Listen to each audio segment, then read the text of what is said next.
For your quote today. But I do have some questions. There are more questions than answers. Cayman Islands' foremost listeners' participation program. Talk today. What's on your mind, Cayman? If you're ready to talk, we are ready to listen. Discussing current events and local news, community spotlights, hot topics, listener stories, cultural and historical discussions, environmental issues, fun and lighthearted topics, guest interviews. Cayman, basically anything you want to talk about, we are ready to listen. Here's your host, Charles Glidden. Coming up, it's World Mosquito Day, and MRCU is in the studio. Later in the show, it's Open Line, when you can tell us what's on your mind. Talk Today's next, right here on Radio Cayman. Stay with me. Talk Today is reminding you to avoid any statements or comments which are abusive, derogatory, malicious, or defamatory. Do not use indecent language or make any statement that is false or misleading.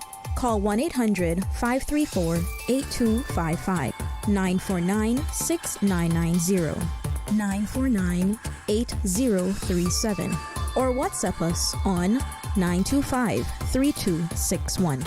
And now, back to Talk Today. Good afternoon to you. Thank you for tuning in. I'm Charles Glidden. Good to have you aboard. Well, it's shaping up to be a great Thursday afternoon here in Georgetown. The sun is shining and the weather is sweet, right? So, enjoy it. And, of course, if you're driving out on the roads, enjoy the break in traffic, especially in the morning, because school is going to be starting, and you know what that means, right? You won't be able to come into town so easy once schools are in full function, and that's just around the corner. But I hope you're having a good week, and we're soon going to wrap this one up too. Well, people have been complaining about the surge in mosquitoes lately, and guess what? Today is World Mosquito Day. We're celebrating. So the Mosquito Research and Control Unit is in the house to tell us all about their work. And joining me this afternoon from MRCU are Chris New. He's the Deputy Director of Operations. Kevin Watler, Public Education and Outreach Officer. And also Janet McMillan, a retired employee who was at MRCU from the beginning. Good afternoon, folks. Good afternoon. Good afternoon. Good to have you here. Thank you. Yeah. So, what is the significance of World Mosquito Day? We're not celebrating mosquitoes, that's for sure. That's right. That's right. No, it was a day that was started to kind of commemorate, mainly kind of going all the way back to the late 1800s, of Sir Ronald Ross. He was the man that kind of discovered the link between the Anopheles mosquito being a vector of malaria, and so that was a huge finding in the world of mosquitoes and vectors and disease and stuff like that. So it's a day that kind of goes back to that, and then even a little bit closer to home here is Carlos Finlay was right around that same time. He was the one that kind of discovered the link between the Aedes aegypti mosquito and yellow fever. And then, Dr. William Gorgas was one that kind of took that knowledge and put that into actual mosquito control practice and the development of the Panama Canal, and went down there and actually started to teach the people about empty and standing water and controlling and larvae and trying to protect yourself from mosquitoes. And that was what helped the Panama Canal be built. So if you look back in the history of the world, mosquitoes played a huge impact in a lot of different aspects of the world. And that's just a day to kind of commemorate that and how mosquito control kind of ties back into public health. So once it was realized that mosquitoes were transmitting these diseases, that changed, I guess, a lot of people's lives. A lot, yeah. I mean, a lot of wars. You hear sometimes that more people died on the battlefield of yellow fever than they did from, actual biting. So the mosquito definitely played its part in history for sure. Yep, and even to today, mosquito is the deadliest animal in the world. People don't realize such a tiny little nuisance thing transmits diseases around the world. Thankfully, here in the Cayman Islands, we have a very good, strong mosquito control program, so we don't have that going on. But other parts of the world doesn't have that. They still struggle. They still struggle with it. Well, Miss Janet, you were there at the beginning of MRCU. Let's hear some stories from the early days there. I'm sure you must have a few. Yes, I do, and thank you for asking. MRCU was founded in November 1965 by the late Dr. Marco Giglioli, and I started working there in September 1966. And when I started, there was only about 8 or 10 employees, and I shared the office because the building was very small. I shared the office with the late Mr. Matney McLaughlin because he was working with Mr. Bertie Ebanks with the Public Health Department. So we shared an office together. It was, as I said, a small establishment then, but as the years progressed, it's increased in a number of employees, and in those days the mosquitoes were very, very bad. It was so bad that the cattle, it used to kill the cattle, and you couldn't open your windows in your homes. If you had a car, you couldn't leave the car windows open.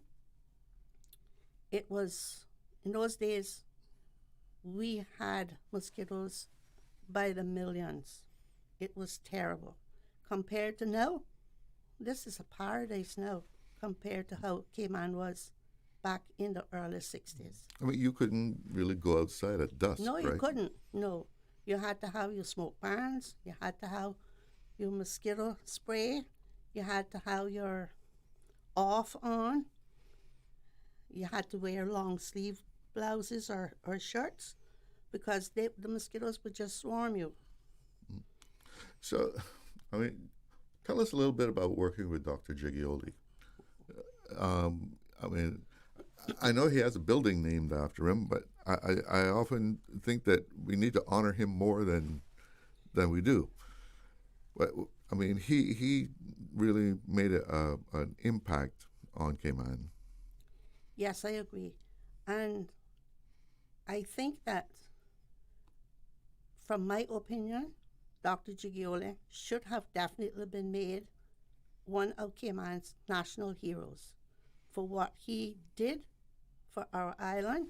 Our island would definitely not be in this good situation that we are in now if he hadn't have come.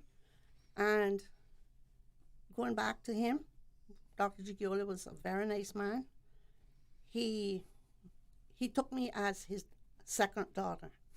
And he and his wife taught me everything that I had to be taught while working with him.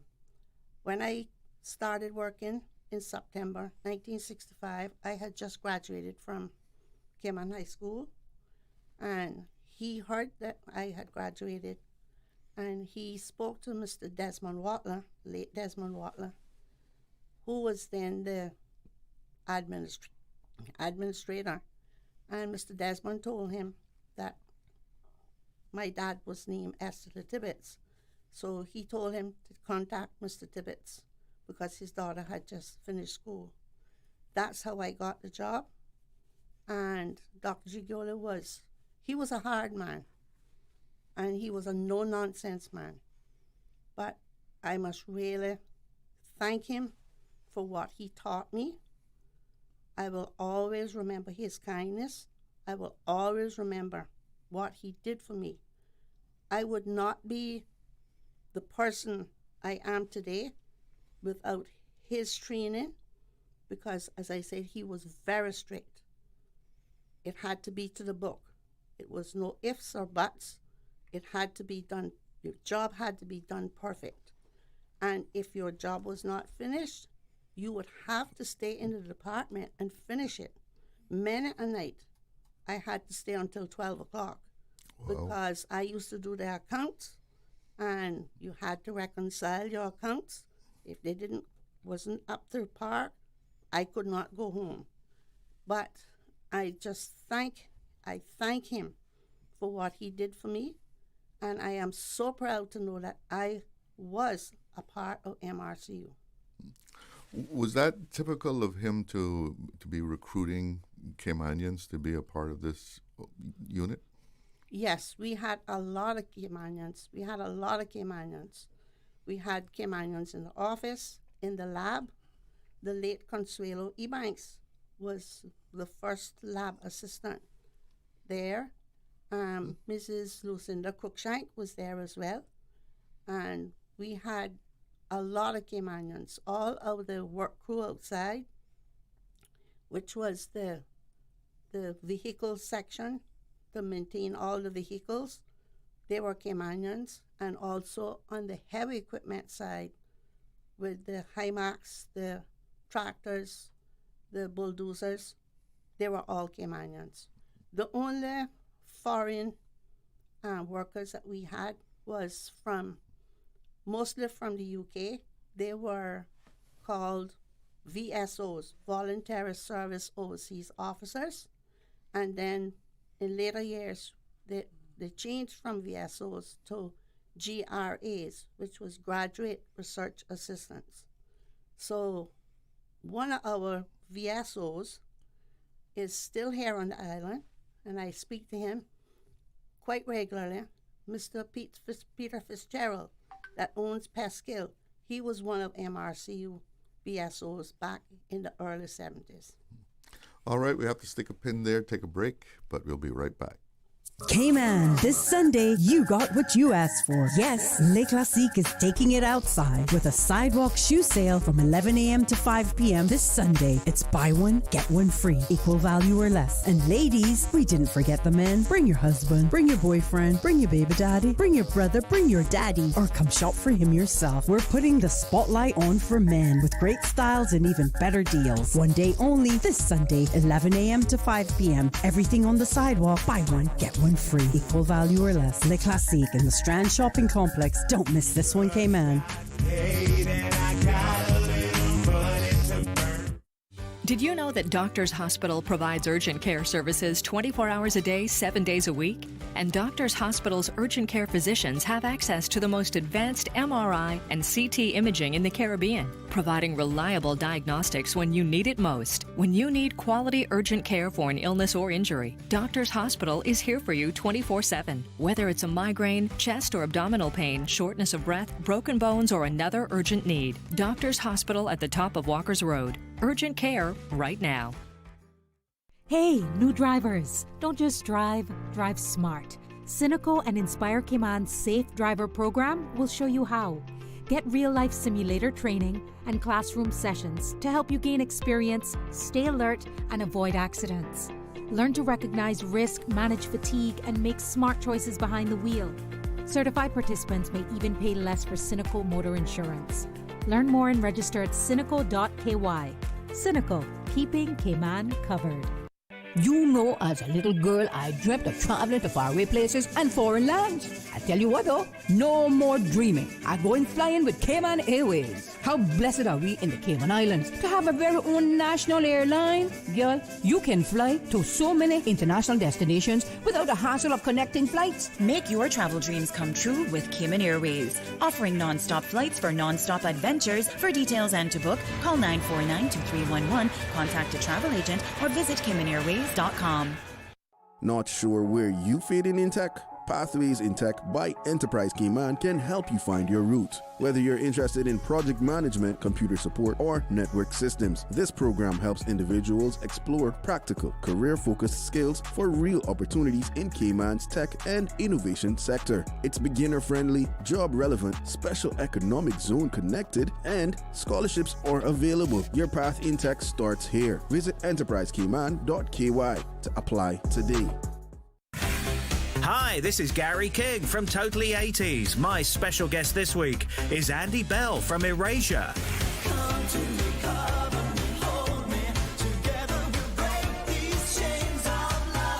Andy He reveals who he's a big fan of and why.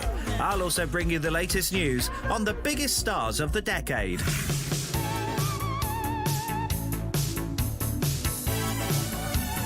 This is totally 80s. Heard on Saturdays from 2 until 4 p.m. on Breeze 105.3 and 91.9. Grand Cayman, the Paramount Carpet Summer Sale is back. 3 days only. Thursday, August 20th through Saturday, August 22nd. Save big with 25% off in-stock carpet and tile, plus 50% off select products in store. Don't miss the biggest sale of the summer at Paramount Carpet, 317 North Sound Road, Industrial Park. Visit our showroom, open Monday to Friday, 7:30 to 5 p.m. and Saturday, 7:30 to 2 p.m. Paramount Carpet Summer Sale, August 20th through August 22nd. Love the savings. Love your home. We do a whole lot more than just cover your floor at Paramount Carpet. Wouldn't it have been grand if you had purchased land 30 years ago? It may not be 2020, but a perfect vision has never been more clear. Cayman Brac and Little Cayman, poised for growth with an eye on the future. Your land, your history, your future. Discover all that our sister islands have to offer. Accidents and illnesses can strike without warning.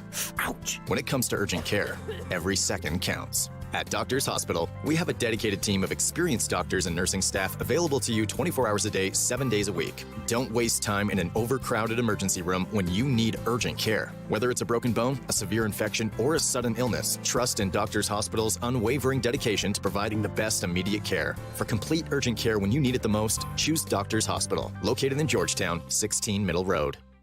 Cineco's parametric insurance after hurricanes is now available for motor policies. Fixed automatic payouts cover incidental vehicle expenses like fuel, cleanup, and minor repairs. No claims, no damage required. $200 for comprehensive policies or $100 for third-party policies. Available exclusively through Cineco and included with all new motor insurance policies and upon renewal for current policies. Visit Cineco.ky today. Cineco. Keeping Cayman covered. Hurricane season is here. CUC reminds you to secure your shutters, review your evacuation plan, and stock up on any emergency supplies and non-perishable foods. Stay informed, stay ready, and most importantly, stay safe, Cayman. CUC wants you to be prepared this hurricane season. I've been advertising with Radio Cayman since 1983 when I first launched Le Classique. I still remember those early days doing live remotes at my various locations, recording commercials in the old studio with the reels, and feeling the excitement of hearing my business come to life on air. Radio Cayman has been a part of my journey from the very beginning, and I'm proud to still be creating commercials with you today. Radio Cayman will always be my number one.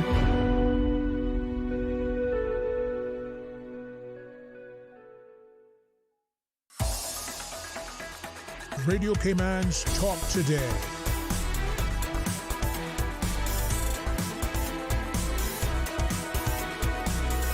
What is on your mind, Cayman? Welcome back. And today is World Mosquito Day. And I'm speaking with some folks from MRCU. Chris New, he's Deputy Director of Operations. Kevin Watler, Public Education and Outreach Officer.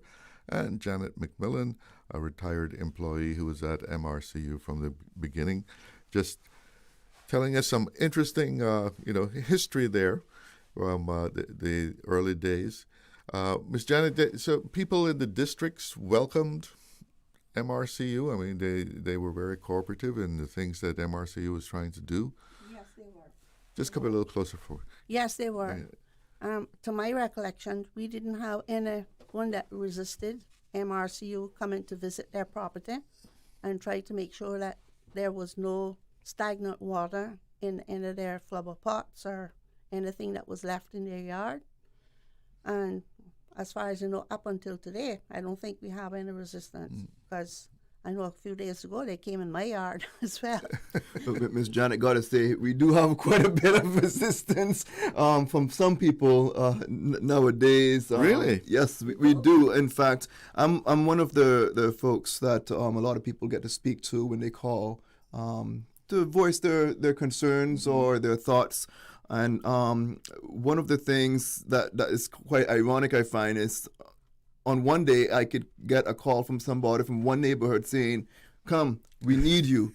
And that same exact day, a few hours later, someone will call and say, "Hey, don't come to my yard because I don't want you in my yard, or I don't want you using your products in my yard." And that's happened on more than one occasion. Wow. So as Cayman has developed, and we have a lot of different people not quite aware that MRCU has been doing this for many, many years, for several decades. There is some resistance, but overall I do believe a lot of people do understand the need, especially those who have been around for quite some time and know the difference of how it was back then and what it is like today. So how do you balance that out? How do you work that out?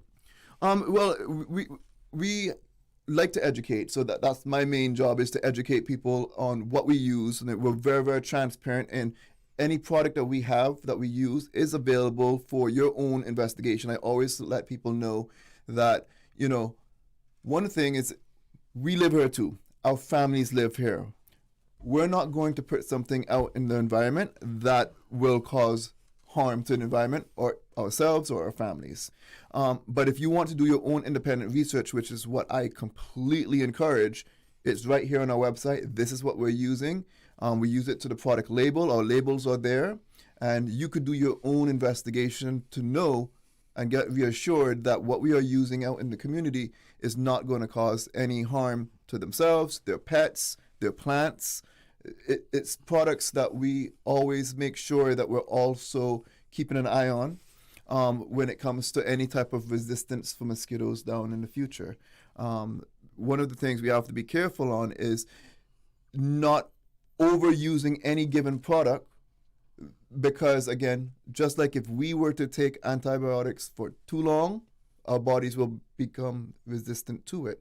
Same thing for mosquitoes. So we have to always be rotating our chemicals and making sure that we're using them safely.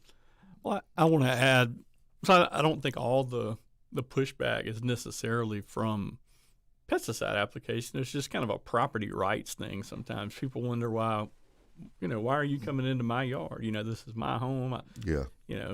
And so we make an effort to, one of the first things we do is come up and knock on the door and say, "Hey, we're with MRCU and we're here to just inspect your yard." And, most of the time it all goes well, but I think there is that aspect of it too. But you have a mandate to do that. We do. Right. Yeah. We most definitely do. And one of the ways we try to educate as well is we have a little door leaflet that we will leave at homes, and our disease prevention officers is the name of the employees that will go out to your homes. They'll do a survey of the property. They'll check a little thing whether they found anything, your yard is good, or if there's something that needs to be corrected, they'll check that, and then they'll come back another time. But yes, like you said, there is a mandate. There's the mosquito control law that we have the ability to go on your property at any time. We're not supposed to be obstructed in any way. We don't need to give notice. But at the same time, we respect people's properties, and it's a balance. Even though the law says one thing, we still want to respect homeowners and just be as courteous, which is why Chris said we always make sure that we knock on the door, let someone know that, hey, we're going to be doing this, just so they have that awareness, and it gives us an opportunity to connect to the residents. And for the most part, we don't have significant pushback, but there is definitely some pushback from time to time, and we just have to deal with those situations as they arise. And I think more now, maybe back in the 60s, the program was first started on nuisance control. It was mainly the salt marsh mosquitoes, and kind of as we've gone through the decades, we still have that for sure, but now it's more about disease prevention and Aedes aegypti and dengue virus, and that's a mosquito that breeds in and around homes. It's a domestic mosquito, breeds in containers, and so that's why we're doing really heavy home inspections kind of throughout the island. Well, take a look at how far we've come. Miss Janet has described what it was like, when MRCU began. I see a note here about 793,000 mosquitoes collected in a trap in one night. That's correct. That's when did that happen? That was in Bodden Town. And that's about when you remember the year? That was 1974. 1974. Yes. And what's a typical catch now? So right now, one of our highest areas that we're seeing over the past 2 weeks is in North Side, and that trap, when it's high, will have 2,000 to 3,000 mosquitoes, and that's really high. That's a high count. That's a high count. So that's a great comparison right there. Yep. Right. Yes, it is. So, I mean, can we even imagine a Cayman of today without having MRC to intervene? The simple fact is there would be no Cayman of today if that was not controlled over the years. It just there would be no tourism. No. We would not have strived over the years and become such a major financial leader in the world. People would not have the desire to live in Cayman. It's just one of those things that, people don't realize where we're coming from way back when. We have a lot of people that never ever experienced that level of biting. I did not experience that level of biting in my nearly 40 years of life. But we have to really look back in history to see that we have come a long way. And yes, there are times like right now where mosquitoes are at higher numbers, especially on the eastern and northern side of the island. But overall, we have been way, way down when we look at the data, comparing it to a couple decades back. It's just night and day. And it's not just here. If you look at the state of Florida, there's a lot of established mosquito control districts in Florida. And if you look at some of the historical records and books and stuff, they say that a lot of parts of Florida, especially southern Florida, would be uninhabitable without their mosquito control efforts there. So same type of things that they're seeing. All right, we have to take another break, but we'll be right back with more talk with MRCU. Grand Cayman, the Paramount Carpet Summer Sale is back. 3 days only. Thursday, August 20th through Saturday, August 22nd. Save big with 25% off in-stock carpet and tile, plus 50% off select products in store. Don't miss the biggest sale of the summer at Paramount Carpet, 317 North Sound Road, Industrial Park. Visit our showroom, open Monday to Friday, 7:30 to 5 p.m. and Saturday, 7:30 to 2 p.m. Paramount Carpet Summer Sale, August 20th through August 22nd. Love the savings. Love your home.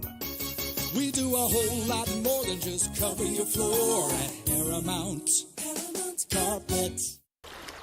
Wouldn't it have been grand if you had purchased land 30 years ago? It may not be 2020, but a perfect vision has never been more clear. Cayman Brac and Little Cayman, poised for growth with an eye on the future. Your land, your history, your future.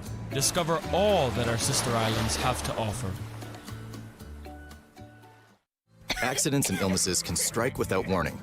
Ouch! When it comes to urgent care, every second counts. At Doctors Hospital, we have a dedicated team of experienced doctors and nursing staff available to you 24 hours a day, 7 days a week. Don't waste time in an overcrowded emergency room when you need urgent care. Whether it's a broken bone, a severe infection, or a sudden illness, trust in Doctors Hospital's unwavering dedication to providing the best immediate care. For complete urgent care when you need it the most, choose Doctors Hospital, located in Georgetown, 16 Middle Road.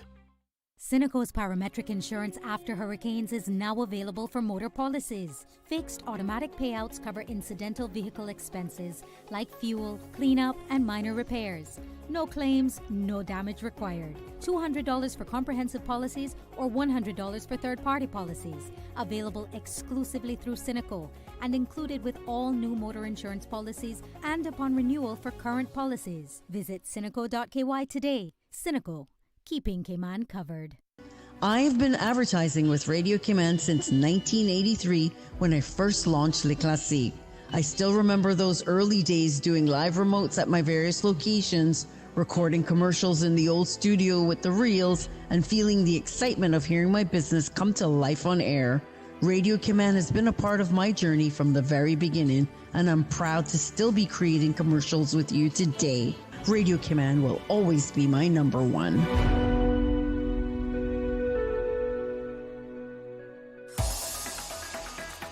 Radio Cayman's Talk Today.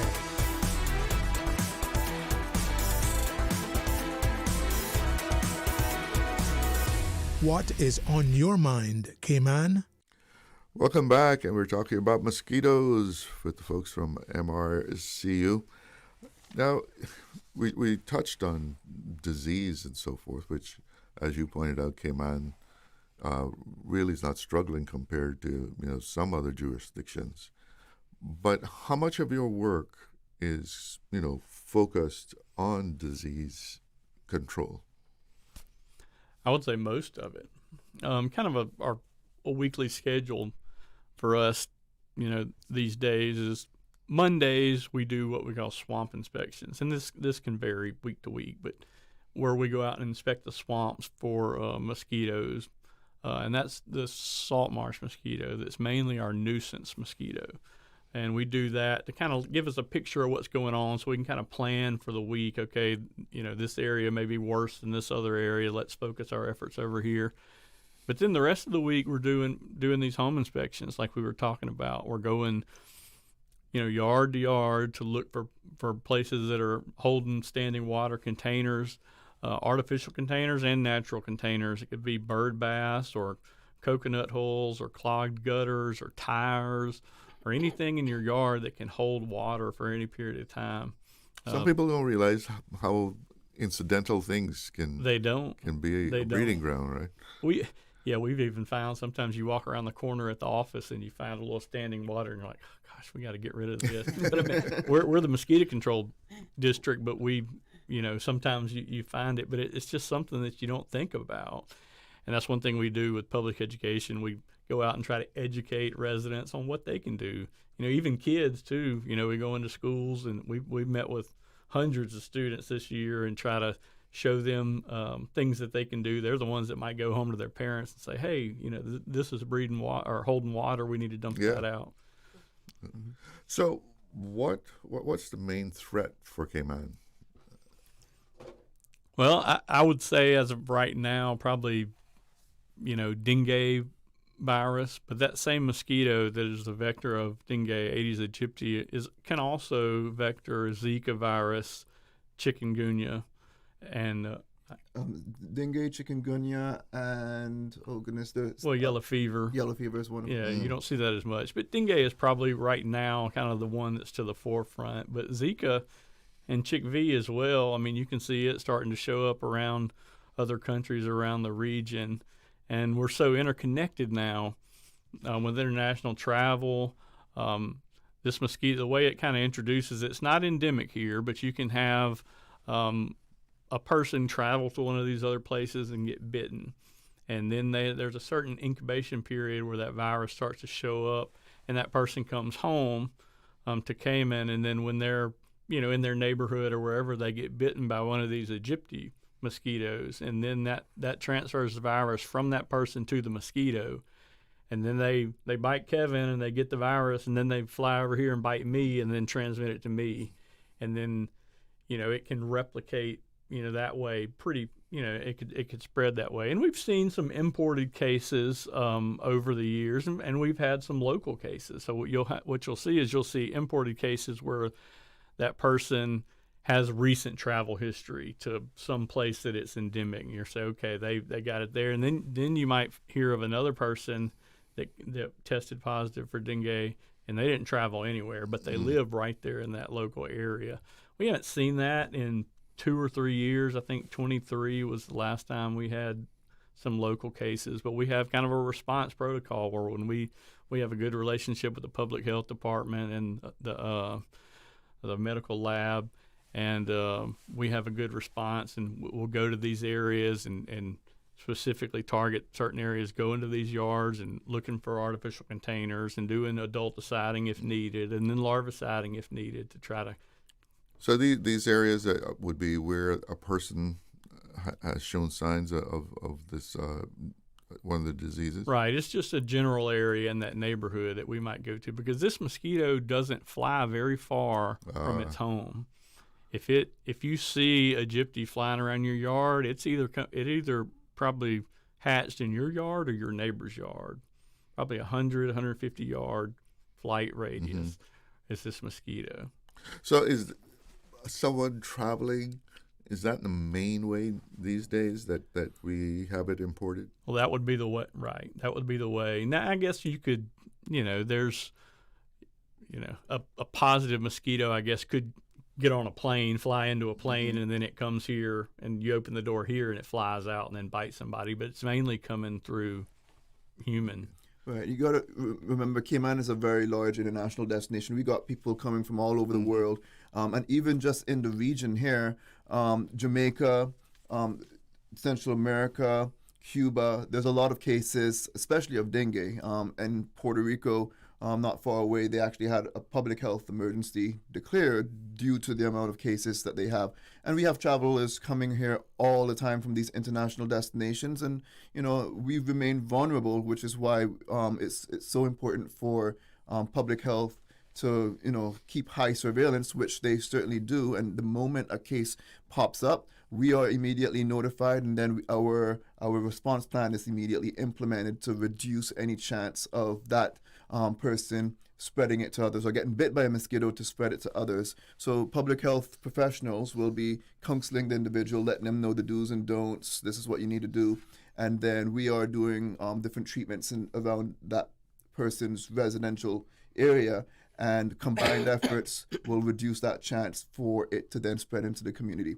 Will every case be picked up? Probably not, but at the same time, because we do have such a great public health system in Cayman, it usually gets detected somewhere pretty quickly, and then we could do what we do, which is why I would say Cayman has had such great success in being pretty much the only place in our region that doesn't have endemic levels of the disease spreading throughout our area. So spraying like containers and so forth at the ports, that's not done these days, or?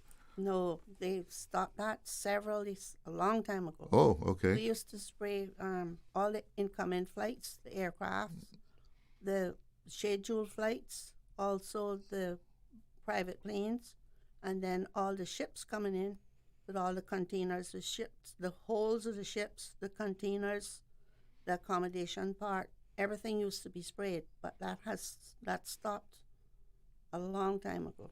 And I think a reason for that was when we didn't have Aedes aegypti here. They were trying to keep it out. And I think I could be mistaken. I would have to ask Dr. Wheeler, but I think one or two times in the past history, Aedes aegypti were eradicated from the island, but then they just come right back because of how connected we are to other places, and so it's almost impossible. You could probably hit it hard enough to cut it down to nothing, but they're just going to get reintroduced again. Yeah, it's just too much traffic. Correct. To completely keep it out. You'll keep it out for a short period, but it's going to keep on coming back. So the program kind of shifted into more, let's do it more public education. Let's get people used to making sure that they're doing their parts at homes. We supplement that by sending our teams out to yards to ensure that we keep the numbers as low as practical, really, and again have such an amazing response plan to again get on top of it as quickly as possible. The breeding potential and the various habitats that mosquitoes can lay eggs are why the thought of eradicating mosquitoes is just not practical. Aedes aegypti, they lay their eggs on the side of containers. A container fills up with water, and as that water starts to evaporate, as it's going down, it leaves a damp area right around. That's where they lay their eggs, and those eggs have to lay there. They dry out a little bit, and then they just wait as long as they need to be covered with water. So there could be plant pots or tires. When we order tires, the different dealerships and order tires, there could be mosquito eggs that are sitting inside those tires or pots or anything that holds water. And so they could come in as adults. They could come in, on a ship in a container or in a plane or whatever, and they can come in as eggs as well. Just real briefly, how would you compare our success in controlling mosquitoes, especially disease from mosquitoes, to other parts of the Caribbean? Oh, I think we're probably one of the leaders in the Caribbean in what we do. we're a part of the CARFA network, and so we're connected a lot of times with other CARFA member states, and we talk about what other people do and around the Caribbean. And we probably have, one of the most established and well-recognized programs in the Caribbean. In fact, a lot of other Caribbean countries and even CARFA kind of look to us to kind of see what we're doing. We've even hosted recently a calibration and equipment workshop where we invited member states. Well, CARFA is who kind of organized it, but CARFA invited several member states to come to our offices, and we went through what we do in calibration and trapping and the equipment that we use, and kind of did training on that for these other member states. So I think we're very well equipped with what we do here compared to the rest of the Caribbean. And Chris is being very humble because we have to break for the news, but I'm going to ask my guests to stay with us for another half hour or so, because some interesting talk here from MRCU. Let's go to the newsroom, see what's making headlines. We are Radio Cayman, covering Cayman Brac, Little Cayman, and Grand Cayman. 1 in a million. From Radio Cayman's newsroom, this is Headlines. Local, regional, international news. The Headline News is brought to you by Kirk Market and Health Services Authority. Liquor license holders on Cayman Brac and Little Cayman are being reminded to file renewal applications by 10 a.m. on August 25th. The annual licensing meeting is set for September 16th, and businesses must be approved before the new period begins on October 1st. Good afternoon, I'm Dion Anglin with your headlines in news elsewhere. Belgium's Prince Laurent has formally recognized 26-year-old Clement van den Kerchove as his son. He now holds the title of prince and won't receive a royal allowance or join the line of succession. And at least 17 people have been killed in Russia's latest strike on Kiev, which officials say deliberately targeted critical infrastructure for the first time in months. Homes, warehouses, a children's hospital, and a school were damaged, with more than 40 injured. That's a wrap of your headlines. I'm Dion Anglin. Radio Cayman. More news available at www.radiocayman.gov.ky. Check out our social media pages: Facebook, YouTube, X, formerly Twitter, Radio Cayman Headline News.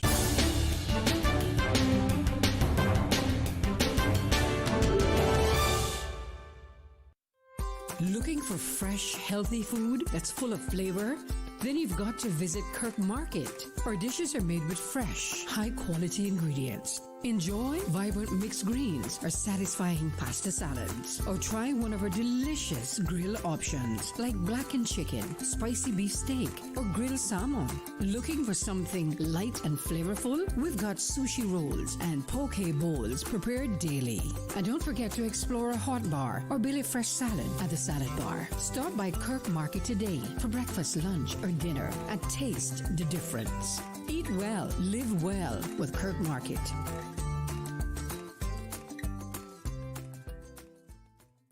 HSA's Orthopedic Clinic has relocated to the second floor of the Smith Road Medical Center. Our dedicated team of highly skilled orthopedic surgeons treat conditions ranging from spine to ankle injuries in adult and pediatric patients. We offer minimally invasive procedures from ligament reconstruction to hip and knee replacement. If you have experienced an injury due to sports or day-to-day activities, call 949-8600 and schedule an appointment with HSA's Orthopedic Clinic, now located at the Smith Road Medical Center.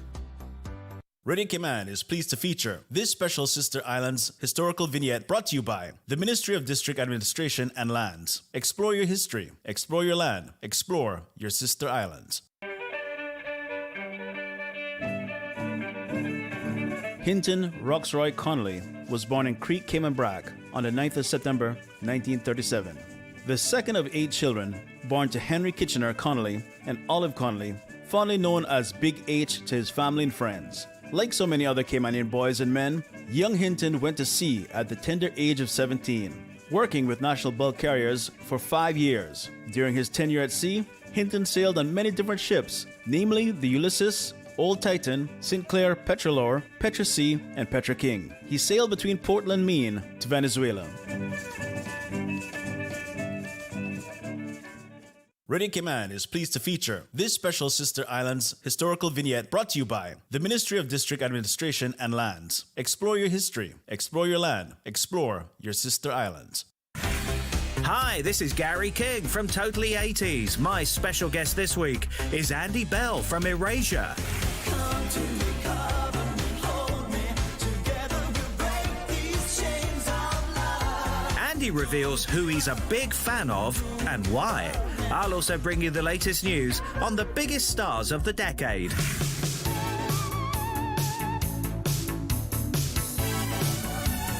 This is Totally 80s. Heard on Saturdays from 2 until 4 p.m. on Breeze 105.3 and 91.9. Radio Cayman's Talk Today.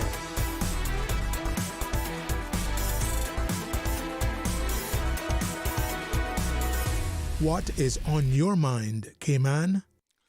Welcome back. Let's take a quick look at the weather. The current temperature here in Georgetown is 89 degrees, but it feels like 105. Wind out of the east at about 7.5 knots with a relative humidity of 74%. And let's look at the forecast. The synopsis says dry and stable conditions will prevail across the Cayman Islands over the next 12-hour period before moisture associated with the tropical wave gradually moves into the area. And tonight we can expect partly cloudy skies with cloudy spells and a 20% chance of showers. Temperatures will be in the low 80s. Winds out of the east to northeast at 5 to 10 knot, seas running at 2 to 4 feet. And the next high tide at 6:17 this afternoon. Sunset is at 6:48, and the outlook is for an increase in the chance of showers as a tropical wave moves across the Western Caribbean on Friday. And as far as National Hurricane Center is concerned, my goodness, an area of disturbance up and way up there in the northeastern Atlantic. Well, we don't worry about that one.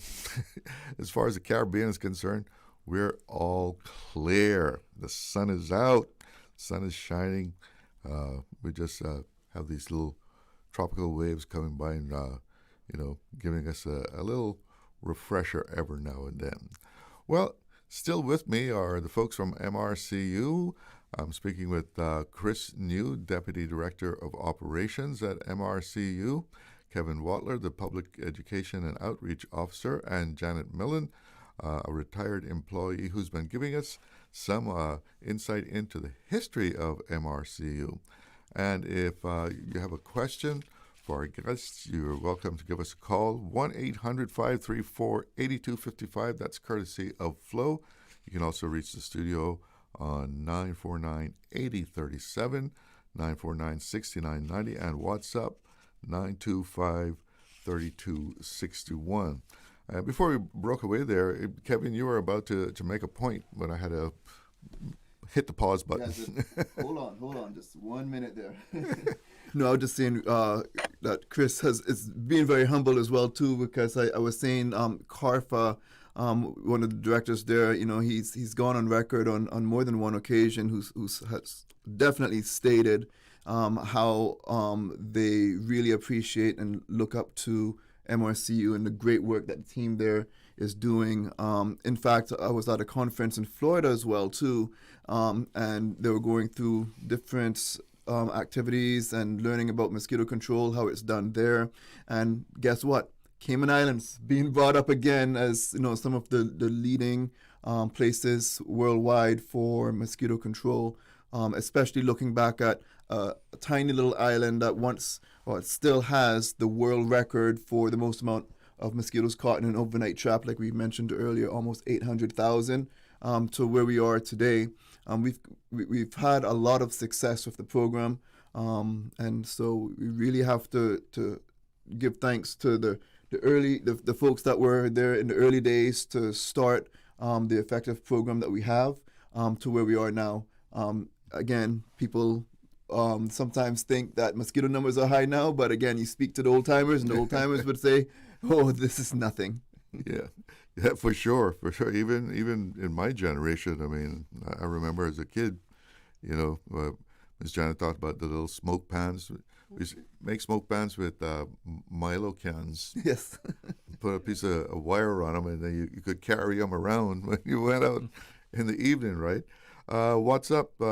Message here asking if are mosquitoes found to be useful in nature in any way?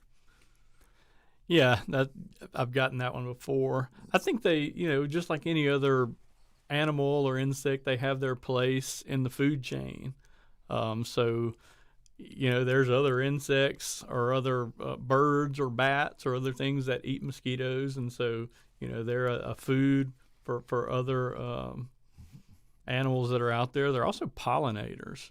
I don't know exactly to what extent they're pollinators, but I mean they feed on nectar, so they're flying around to some of the different flowering plants and moving pollen around, and so there's some aspect of that as well. So I think there's obviously some reasons they exist other than to just annoy people. Yep, and not all mosquitoes bite humans as well. So a lot of people think, well, is a mosquito going to bite you?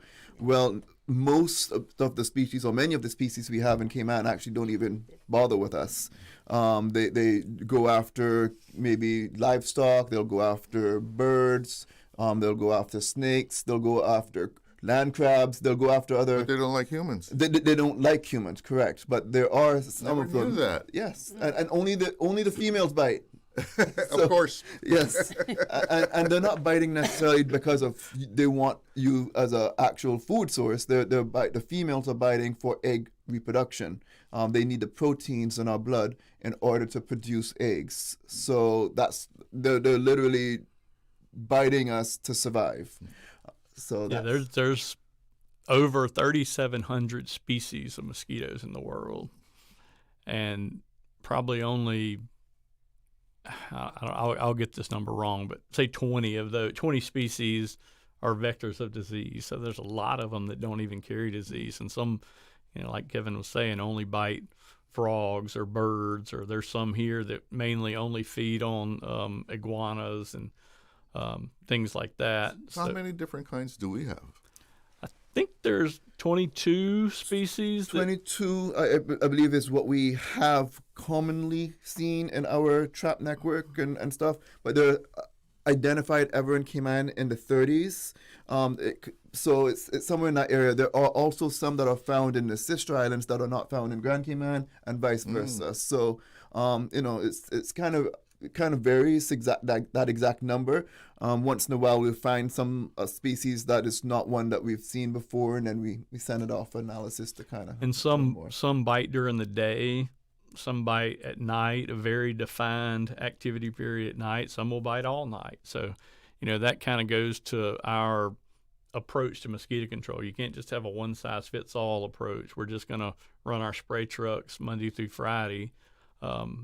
On a schedule. We need to know what species is active in order to best know how we want to go about controlling it. So, what about this surge that we've seen lately? Tell us what's behind that. Right. So we talked earlier about Aedes aegypti and dengue vectors, and what we're seeing now is not that. These are a nuisance biting mosquito. It's called the black salt marsh mosquito. And they're coming from a lot of our mangrove areas and wetland areas. Rainfall events and tidal events are what kind of bring those out. It's another floodwater mosquito, so it lays its eggs on that damp soil and waits to be covered back up. So when we get a tide that comes in and covers up those eggs, all at once those eggs can hatch, and so they come off en masse. You can go from no mosquitoes to a whole lot of mosquitoes in a very short period of time. And when the tides are kind of going up and down and you're getting rain on top of it, these mosquitoes are constantly, hatching off. They're going to find a blood meal, and they're coming back to lay eggs at these different stages of water levels. So then when the next stage of eggs are covered up, then they'll hatch off. So, we're doing our best. We're out there treating these areas, and we're killing a lot of mosquitoes. But you're constantly having mosquitoes that are coming off as well. It's like a conveyor belt. That's exactly right. How long can those eggs stay in that mud? So I don't know exactly about Aedes Tannuricus, but I have read accounts of floodwater mosquito eggs can be viable for 20 years or more. We do have a caller on the line, so let's take that call. Good afternoon. Yes, please put on your headphones. And good afternoon. You are on the air. Yeah, good afternoon, Charlo. Hi, how are you doing? Yeah, well, I just put a little piece in this mosquito business going on around here. Well, I'm a 47 boy, man. I was born in 1947. And at times I think about it, how I really survived as a baby. But I guess they were using nets those days to put out the babies, man.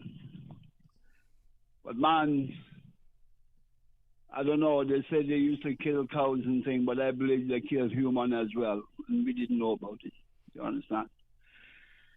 But I had to give a smile when I heard the girl. I think you have a girl on there when she said... Miss Janet. Yeah, and, well, in her time, she might have probably had the off. But in my boyhood days growing up in Cayman Islands with mosquitoes, I never seen that like. Everything was on, not off. Listen, man, we had the lockdown like 6 o'clock in the afternoon, go inside the house. Mm-hmm. And we had to burn a powder called Black Flag. We had to smoke out the house before we could go into it. And God knows what that was doing to us. Yeah, locked up in the house. Man, hey, you could imagine little children inhaling them kind of chemicals from them time there. Yeah. You understand? Yeah, man. But right now today, I do have words to really thank MRCU for the job that they have done in Cayman Islands here, my friend. And people may talk about mosquitoes, these young Caymanians and things. It's the first time you're feeling these things. But man, if they had been in those times. And even when I used to work on the hotel as a bellboy, sometimes we had to pick up the foggers and go out and fog late in the afternoon so the guests could have a good dinner and thing in the dining room and thing. Yes, all of that we passed through with these mosquitoes business. Today, I don't know what else MRCU could do, but I know what the people could do. I got a little defect in front of my door where water, if it have a drizzle, it will come my way instead of going away from me. But when I get up in the morning, if I find out it rained last night, I automatically remove that water from there. I don't know about my gatherings. I have to check my landlords about those things. But people could do better than what they do with keeping around their yards and things dry. Some people don't really care. Trust me. All right. Well, thank you so much for your call. Yes, man. Next time. And I really hope. I don't know what to say about the mosquitoes. I don't know if I can get rid of them. All right. You take care. Have a good afternoon. Yeah, man. So there we have an example. I mean, he's talking about that in the evening at the hotel, they had the fog to make sure that the tourists could enjoy the evening. I mean, yeah. What? That's day and night now. It's complete night and day. People, they'll compare that to what they experience now, and with the biting activity right now being what we would consider higher for modern day Cayman. They're saying it's the worst it's ever been, and a lot of times, and I say respectfully, no, it's not the worst it's ever been. You don't know about the real thing. Getting calls like that makes you feel good, to remind you that, we are doing good. We've got an extremely hardworking team. and they're out. Like you just mentioned earlier, 105 degree heat index. They're out right now in that 105 degree heat index, working, and I don't know. It's good, to hear calls like that for sure. Yeah, you still get. You mentioned it earlier, but do you still get people talking about being concerned about the spray and the contents of it? We do. We do. And so, again, what I always want people to do is if they ever have a question about it, please reach out. Now, I'm not the expert in all things chemicals, but if you reach out to me, I'll connect you to those experts. I'll guide you to the resources. It's on our website. Every product that we use is available on our website, and I encourage people to do their own independent research. And again, we also live here in the community. Our families live here in the community. And so we obviously want a safe community. So we have to, But generally speaking, what can we tell people about the spray that is used? Well, we do a couple of things to address those concerns. And the concerns are rightly so. I mean, it's a pesticide, and they're regulated for a reason because they're designed to kill mosquitoes. But for one, we base most everything we do on science. We only spray and apply pesticides when needed, and that's based on our trap numbers and our complaints that come in and things that we see. But we also apply products at the lowest possible rate that we can that's effective. These pieces of equipment that we have are calibrated, and we're spraying very, very small doses, maybe even less than like a half an ounce per acre of active ingredient. And these are adulticides is what I'm talking about now, that put out at droplet sizes that are smaller than the width of a human hair. And these are products that have been tested to be used in urban areas for mosquito control. There's a lot of products out there that will kill mosquitoes way better than anything we use, but you can't use them in urban areas. They're for agricultural use because they're not meant to be sprayed, in urban areas. These products that we use are tested and for that very reason, and they're designed really to only kill that flying insect. And those are the things that we do, and we do constant testing on mosquitoes or on our products to make sure they're still working.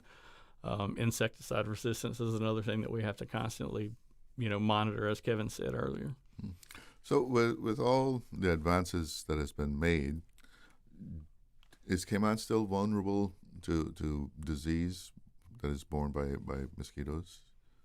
I would say Cayman will always remain vulnerable because we have people coming in every single day, and we do have the Aedes aegypti mosquito here in Cayman that is a vector for if someone has dengue, chikungunya, Zika, and they're bitten by an Aedes aegypti mosquito, and then that mosquito goes and bites a next person, it could transmit that way. That's why we have to always stay on top of it. Public health has to stay on top of it, and the public has to stay on top of it. If you feel unwell, you need to see a doctor, because the sooner you get seen, the sooner it can be detected, and the sooner we could action our response plan. So what was the last time that we had any kind of serious outbreak here? I want to say it was 3 years ago. So we're not the experts on the public health data side of it, but I did pull the numbers, and I believe it was 3 years ago. If it was not 3 years, 4 years ago, we had a couple imported cases of dengue, and we had some local transmission, nothing significant. It did not sustain for a long time. It didn't get to endemic levels, and it was quickly mitigated. I think this year we've had a couple of malaria cases that came in through travel. But again, that was all linked to travel, and there was no other evidence of that getting out into the community as well. So from time to time, they will pop up in the public health system, but we have not had any significant issues in any recent time that would cause great public concern. Okay. Now, I have a text here, and I'm sure this is referring to when we had, I guess it was the experiment with genetic GMO mosquitoes, yes. Yeah. Good afternoon all. It is so sad that about 20 years ago, Cayman was doing pretty good with mosquitoes until some genius convinced our geniuses to buy mosquitoes when we already had a wholesale supply. I like the humor. But is there anything that indicates that experiment was the wrong thing to do? Because you hear some people saying, "Oh, that's why they're so big now, and you can't even kill them." I've heard that. You hear that every time we put out a public educated press release or anything. There's always somebody that remembers that. And what that was a genetically modified mosquito that did not lay viable eggs. So they would mate with the local mosquitoes here, and then their offspring were non-viable. And that was Aedes aegypti, one species of mosquito that was tested. Tested in several. Again, I wasn't here then, so I'm speaking just kind of from what I've been told. And no, that has no bearing on the mosquito numbers now. For one, the mosquito numbers now are a completely different species of mosquito, so that it's not even related at all. And there's some other places in the world right now that are advancing this technology on GMO mosquitoes and sterile insects and stuff like that. And I think just some of our results that were seen here were just kind of inconclusive. They might see here's some results that were positive in one area, and then the next area they didn't offer much control. So it was a mixed bag as far as the results of that. Again, I'm speaking about things that I don't know a lot about, but I think that's what it was, and so that's why it was decided to stop. But to your question about does it have any correlation to mosquito numbers today, that is 100% not the case. And again, Chris mentioned some of other places in the world using the same type of technology. Florida is one of them. Brazil, another area. There's quite a few places that are testing a similar thing. But what I was told as well is that it just the numbers just was not making sense. They came out. We knew we had a method that we know was working. It was also quite expensive to do. And so why try something that we are unsure about for something we know how to do? And so it was the decision from lawmakers was to let's just not even bother with it. That program ended, and those mosquitoes are all dead. It didn't cause any mutation or anything like that. When people talk about these large mosquitoes that they find, and those large mosquitoes are the Seraphora mosquitoes, which is often found in anywhere that has cow pastures. It is the largest species of mosquitoes that we do have. It's a scary thing to look at. It's half the size of a fly, so it's bigger than your typical mosquito that most people see. But those mosquitoes have been here for many years. Those mosquitoes are probably more Caymanian than they are. So any perception that there's been an increase in mosquitoes is just because of certain surges from time to time. Is that basically what this comes down to? So we're in the time of year when we are expected to see more mosquito activity. One, it's the rainy season, so we're going to have more raindrops, more flooding from rain showers, but this year has been on the drier side when it comes to overall rainfall. The mosquito issue we have right now is not really as linked to rainfall. Of course, when we do have showers, that does contribute to it, but the major thing is, and you speak to those who live out in Rackley's Canal area where they're having a lot of flooding issues in the street. That's tidal flooding. And so, as Chris was mentioning, you have damp soil, and then you have the tide goes to low tide, and then the mosquitoes are laying their eggs, and then the tide comes back up and floods again, and then you have more mosquitoes starting to hatch off and starting to cause issues. And the higher than normal tides it's averaging a little higher than it typically does, so that's a lot more areas that it's reaching. So a mosquito can lay a few hundred eggs at one time. So you have, let's say, 1 million mosquitoes coming off, laying, let's say half of them are female mosquitoes, and they're laying a few hundred eggs. You see how these numbers add up really, really quickly. Yeah. So let's end this off with, in a nutshell, what can people do to help the situation, the individuals? What can people do? Right. Well, the nuisance mosquito, that black salt marsh mosquito, that's a little different. These mosquitoes have a flight range of could be 40 miles or more, and they're breeding in these wetlands and these mangroves. So, there's a limited amount that a person can do, for that. But it's back to Aedes aegypti and dengue control. Those mosquitoes are coming from urban areas and homes. So, people can go out and look into their yard for places that might be producing these mosquitoes. Clogged gutters or flower pots or coconut shells or tires or maybe a kiddie type swimming pool that's been left abandoned and it's starting to produce mosquitoes. Just the best thing is dump those out, turn them over to where they're not holding water. I know here in the island there's a lot of people that collect rainwater for various reasons, and if those are dumped out frequently or kept clean or kind of covered with a mesh, then that's fine. Those aren't producing mosquitoes, but there are some areas that could. And then also just window screens. If you have window screens on your home, or here we're fortunate, most everybody has central heat and air, so homes are sealed up really well. You go to other Caribbean islands and they're not. The windows are just open, and that just freely allows these mosquitoes to come in. So if you have window screens and stuff, keep those closed at home. And then repellent.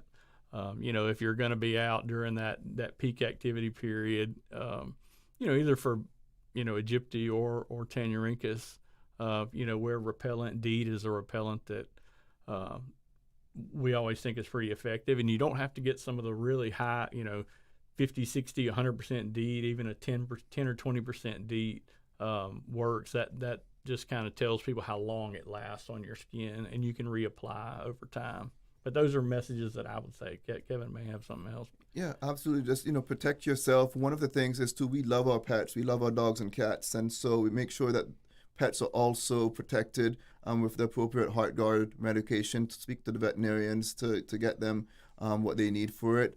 And just, again, do your part at home. Make sure that there's no standing water in any locations at home. When it comes to the black salt marsh mosquitoes, that's what we have to really take the lead on. But just avoid getting bitten, especially if you're very sensitive. Some people react very sensitively to mosquito bites, and so wearing that repellent with DEET in it, just look at the product label on any type of brand. Doesn't really matter the brand, as long as it has DEET in it. That's what you want to look for, and that's going to be the best repellent to use.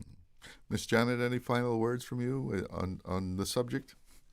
No, I'm just thankful that I was asked to come and share some of my memories of the old days. Been great to have you.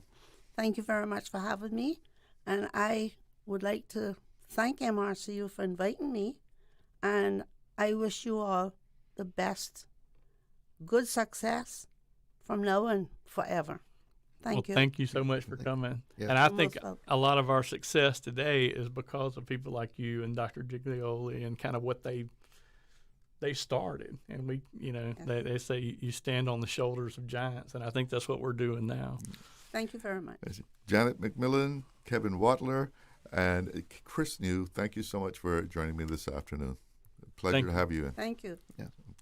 We're going to take a break. We'll be right back with more Talk Today. Explore your history. Explore your land. Explore your sister islands, the ultimate staycation experience. Your culture, your freedom, the land that time forgot isn't gone. It's your sister islands. Discover all that our sister islands have to offer. Did you know that Doctors Hospital provides urgent care services 24 hours a day, 7 days a week? And Doctors Hospital's urgent care physicians have access to the most advanced MRI and CT imaging in the Caribbean, providing reliable diagnostics when you need it most. When you need quality urgent care for an illness or injury, Doctors Hospital is here for you 24/7. Whether it's a migraine, chest or abdominal pain, shortness of breath, broken bones, or another urgent need, Doctors Hospital at the top of Walker's Road. Urgent care right now. Cayman Brac, Cayman First is celebrating you. This Friday, August 21st, Head to Cayman First at Colonel Center for a Customer Appreciation Day filled with giveaways, refreshments, and fun for everyone. Spin the prize wheel for your chance to win and take advantage of exclusive insurance offers available for one day only. Come down, say hello, and join the fun. Cayman First will be there all day, celebrating the community we're proud to serve. Cayman First, first for what matters the most.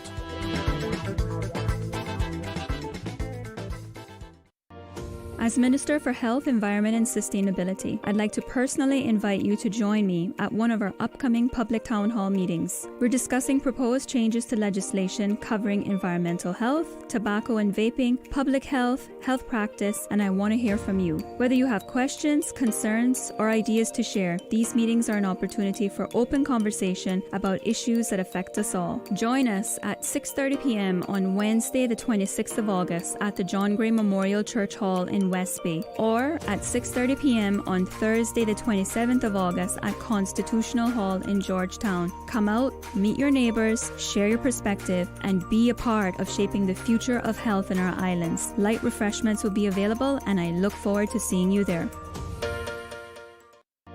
As Minister for Health, Environment and Sustainability, I'd like to personally invite you to join me at one of our upcoming public town hall meetings. We're discussing proposed changes to legislation covering environmental health, tobacco and vaping, public health, health practice, and I want to hear from you. Whether you have questions, concerns, or ideas to share, these meetings are an opportunity for open conversation about issues that affect us all. Join us at 6:30 p.m. on Wednesday, the 26th of August at the John Gray Memorial Church Hall in Westby, or at 6:30 p.m. on Thursday, the 27th of August at Constitutional Hall in Georgetown. Come out, meet your neighbors, share your perspective, and be a part of shaping the future of health in our islands. Light refreshments will be available, and I look forward to seeing you there. Hello, you're invited to tune in Saturdays at 7 p.m. on Breeze Radio. You'll find it Your Yesteryear Musical, Saturday evenings at 7 o'clock on Breeze Radio. Entertaining, enlightening, and inspirational. Topical with CI cultural and heritage flashbacks and the wonderful music of yesteryear, from the Thomas Edison era to the recent past. Your Yesteryear Musical, Saturdays at 7 p.m. on Breeze Radio, 105.3 FM in Grand Cayman, and 91.9 FM in Cayman Brac and Little Cayman. Be listening. History is always echoing. Grand Cayman, the Paramount Carpet Summer Sale is back. 3 days only. Thursday, August 20th through Saturday, August 22nd. Save big with 25% off in-stock carpet and tile, plus 50% off select products in store. Don't miss the biggest sale of the summer at Paramount Carpet, 317 North Sound Road, Industrial Park. Visit our showroom, open Monday to Friday, 7:30 to 5 p.m. and Saturday, 7:30 to 2 p.m. Paramount Carpet Summer Sale, August 20th through August 22nd. Love the savings. Love your home. We do a whole lot more than just cover your floor at Paramount Carpet. Radio Cayman's Talk Today.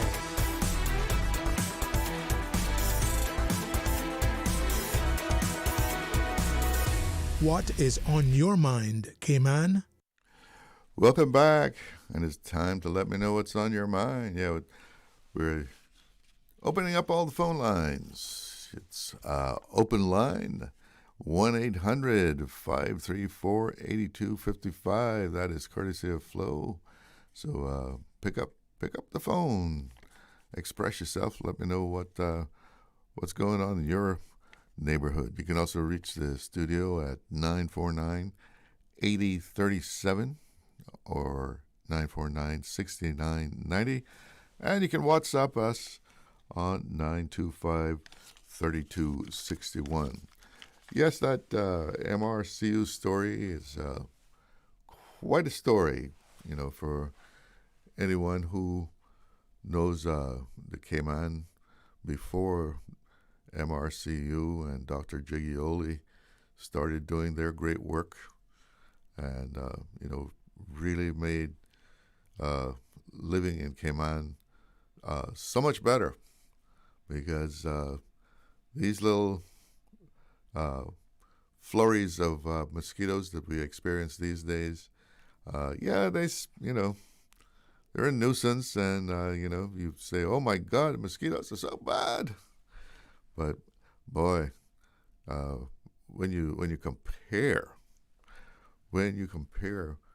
what it's like today, even at its worst, with what was an everyday thing back, in 1960, into the 50s, I guess even into the late 60s, right? Today, the mosquitoes that come out are nothing. Let's go to the phone lines. Good afternoon. You're on the air with Talk Today. Hi, is it open line now? It's open line. Good afternoon. Good afternoon, sir. I have a general inquiry. They have a lot of dry cleaning companies in Cayman, Mm-hmm. and I'm a mature person, and I've been calling around to find out if they have a service where they come to your house, take down your drapes, dry clean them, and hang them back. If anybody has that service, they need to have that service, because they have all the equipment for it already, in the way of washing it, ironing it, and bringing it back. So I've been calling around for a few days, and nobody offers that service. To actually come and take the drapes down and take them away I'm to be too clean. short to reach them. My helper is Yeah. too. And to wash them or dry clean them and hang them back. Yeah. It's a house, big house, and it could be a real job for a dry cleaning company who has everything already there. Mm-hmm. We just need help that way. Yeah, especially when you get up in years, doing those kind of things that were so easy before, not so easy. It was never easy for me. Never easy. Okay. I'm too short. Okay. Yeah. All right. So to anybody that owns a dry cleaning service or who wants to offer some other service, maybe they should advertise. Yeah. Because it's well needed, and usually they don't start offering something unless you've started it already. And they see somebody else making money off of it, right? Yep. They do it and then underprice you and everything else when they have all the equipment there already. Yes, I guess there is a need for that, because you're expressing it right here. But Well, it's a great business idea, especially if you have all the equipment already, all right, ma'am. But I hope you get somebody to be able to do that for you. Not yet. No. All right. But thanks for the call. Okay, have a nice day. You too. And I think we have another caller there. Good afternoon. You're on the air. Yes, hello. Like I want to finish up that mosquito story, man. I said, Yeah. You imagine up in Northwest Point there. We were living right next door to a swamp, my boy. Mm. And hello, I remember coming outside in the morning, my friend. Like I say, they talked about they kill animals. I mean, they kill people too, man. But What makes you say that, though? Huh? What makes you say that? That it killed people? Hello, what we were going through as human beings. Yeah. And you say that it was so thick that it would kill the cow. Mm-hmm. I don't see no reason why it did not kill human being either. Yeah. I mean, my knowledge of that is that they would suffocate a cow. Like when the cow went to eat, into the grass, that they would rush up into their nostrils. Yeah. So imagine an elephant lying down without a net. Yeah. Yeah. the same thing would happen, right? Well, I mean, I really couldn't say yes or no, but from what descriptions that I can remember, was that the cow would like go into a clump of grass to eat it, and there were so many mosquitoes in that clump of grass that they would rush up into their nostrils.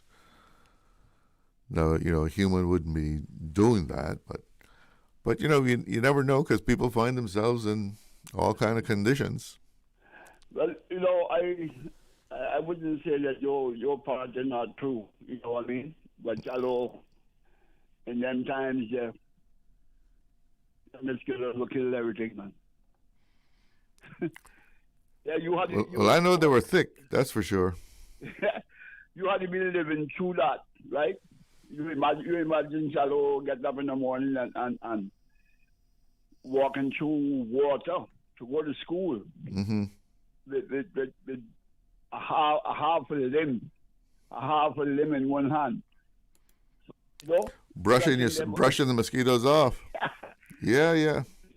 Hey, and then you walking through bush roads again. I tell you about school days was easy, man. I remember a man up Elizabeth Street there. Oh gosh, his name escapes me now. But I think he came from Jamaica, and he actually had like this special thing for mosquitoes. And it was like, I don't know, horse hair from like from a horse's tail or something. Yeah. And it was made, and he this was like I must have a brush, but he would just brush himself off to keep the mosquitoes from biting him. But it was specially made for that. Yeah. But you know what? What's amazing though is we sit and recount how bad the mosquitoes were and stuff, and then you hear some people, and they probably say, well, we don't mean to go back that far, but they lament about, let's go back to the old days. Yeah, but listen. One of my favorite politicians up in West Bay, man. I heard him say one day he was on a debate. Uh-huh. He said, I hear him talking about going back there. But I can tell him one thing, I'm not going back there. I don't want to go back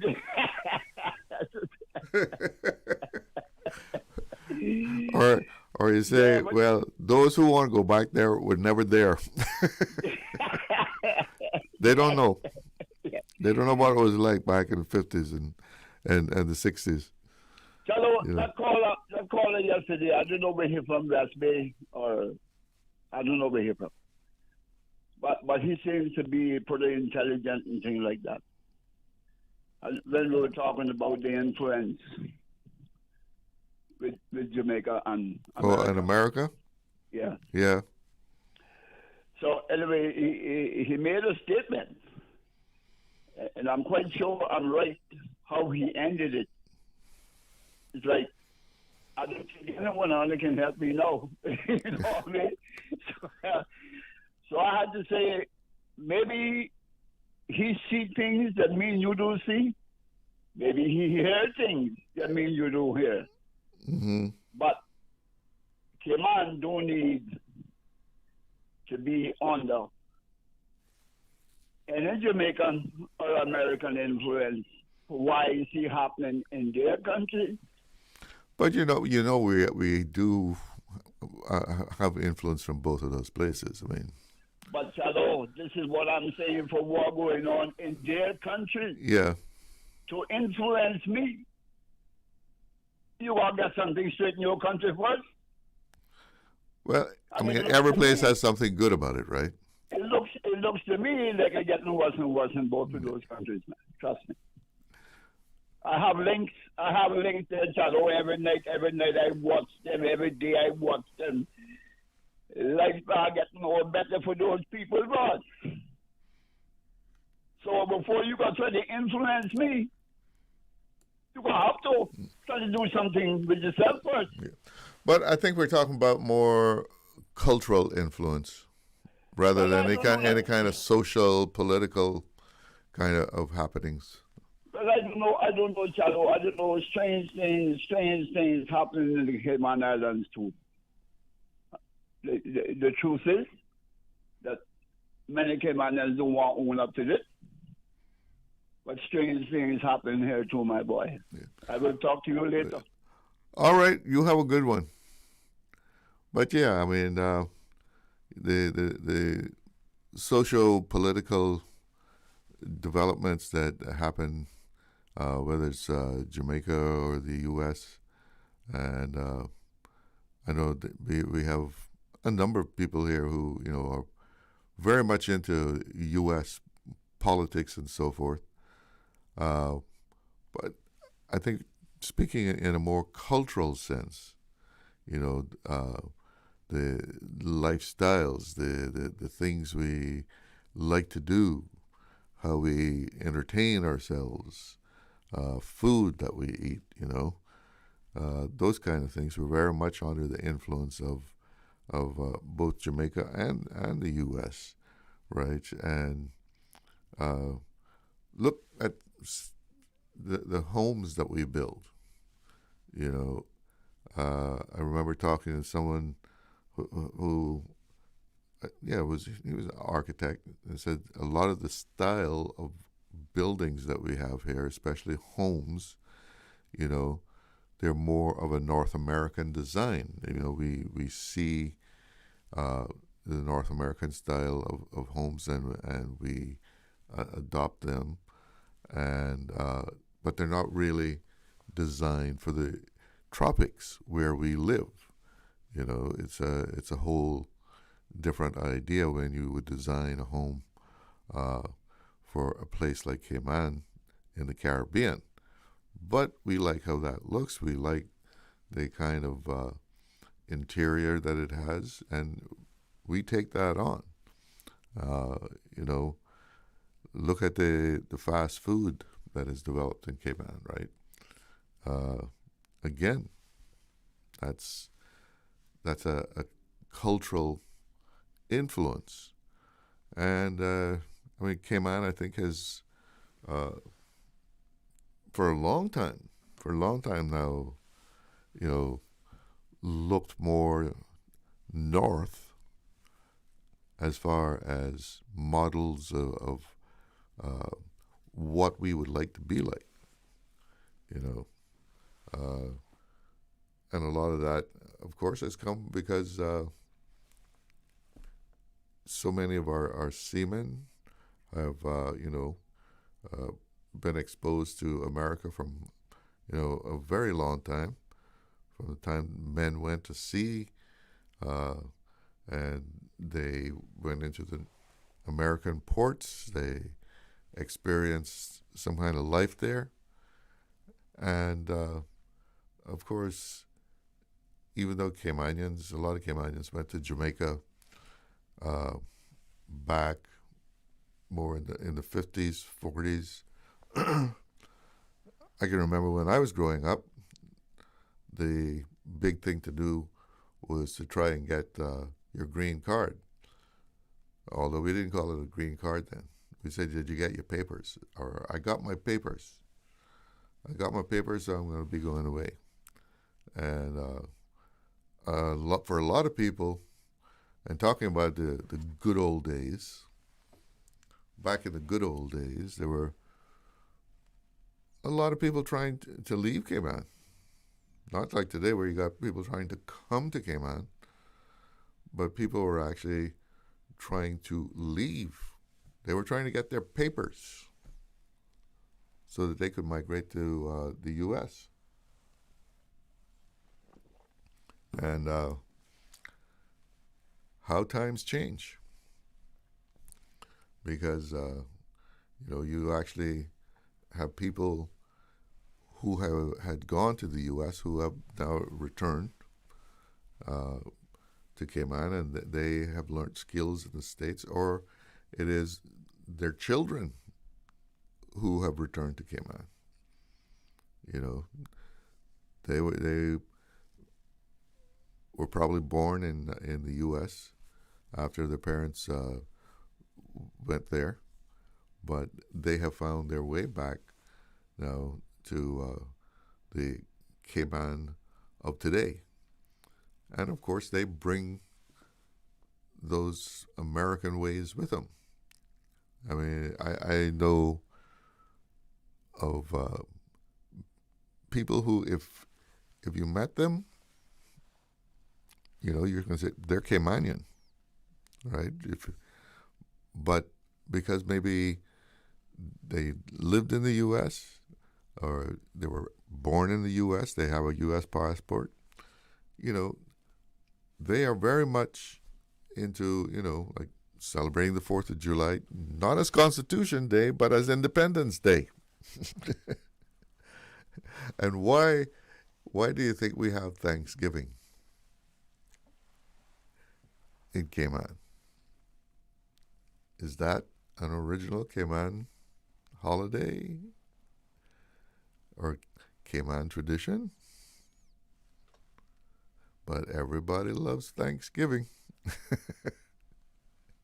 You know, we eat that turkey, we eat that ham, and that pumpkin pie, right? Yeah. Even though we don't have a holiday, we still observe Thanksgiving. And that's an American influence. Yeah. And I mean, I love Thanksgiving too.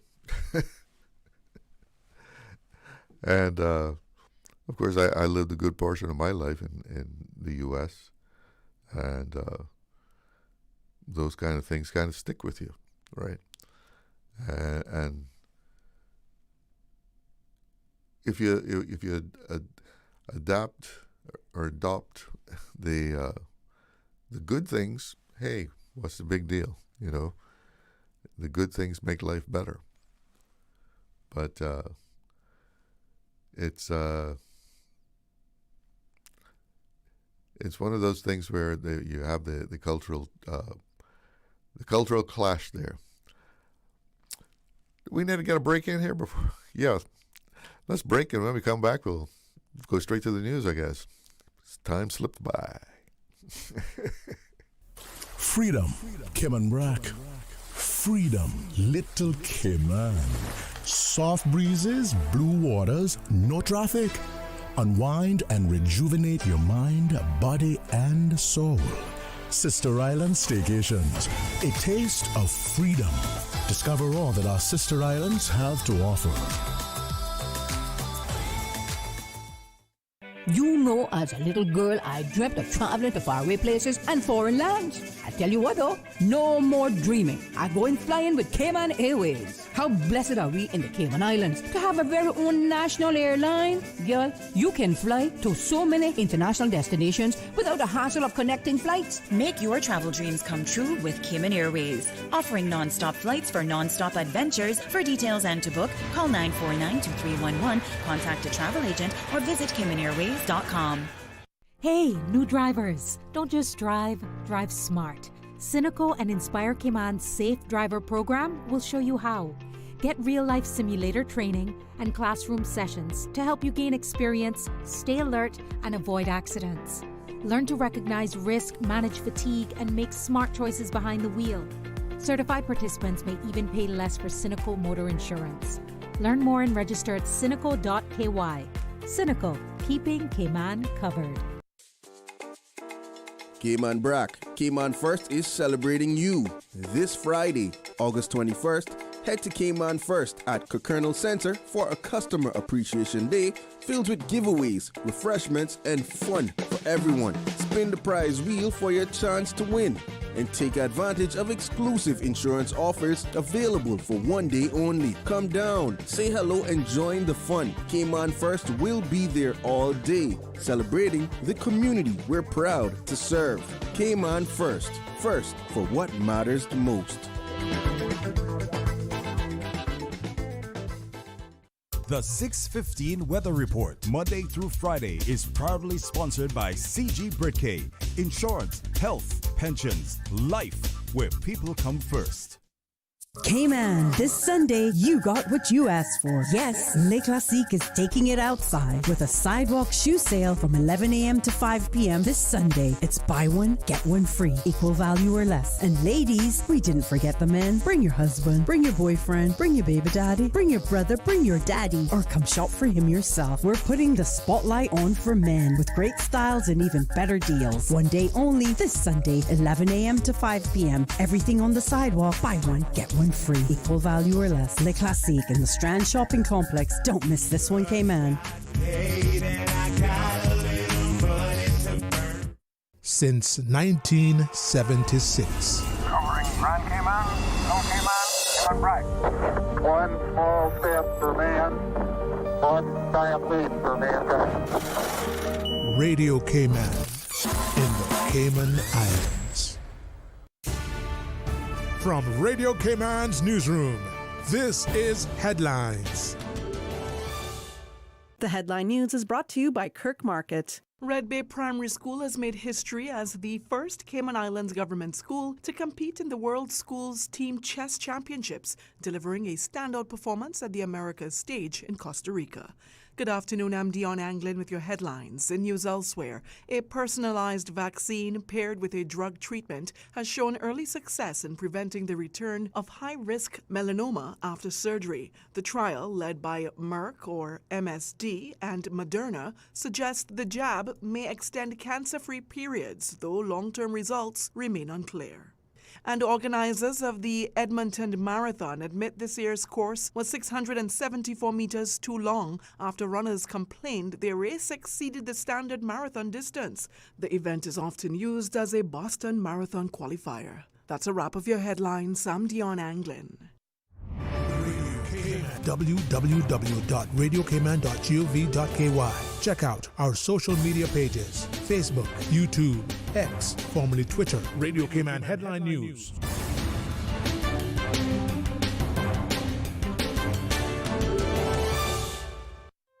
Looking for fresh, healthy food that's full of flavor? Then you've got to visit Kirk Market. Our dishes are made with fresh, high-quality ingredients. Enjoy vibrant mixed greens or satisfying pasta salads. Or try one of our delicious grill options like blackened chicken, spicy beef steak, or grilled salmon. Looking for something light and flavorful? We've got sushi rolls and poke bowls prepared daily. And don't forget to explore a hot bar or Billy Fresh salad at the salad bar. Stop by Kirk Market today for breakfast, lunch, or dinner and taste the difference. Eat well, live well with Kirk Market.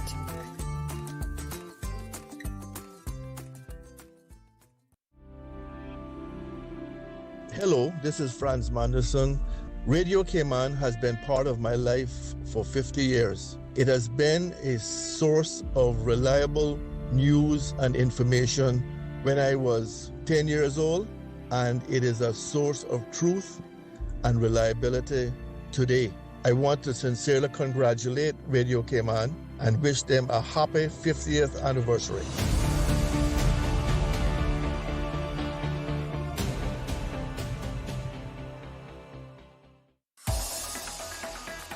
Radio Cayman's Talk Today.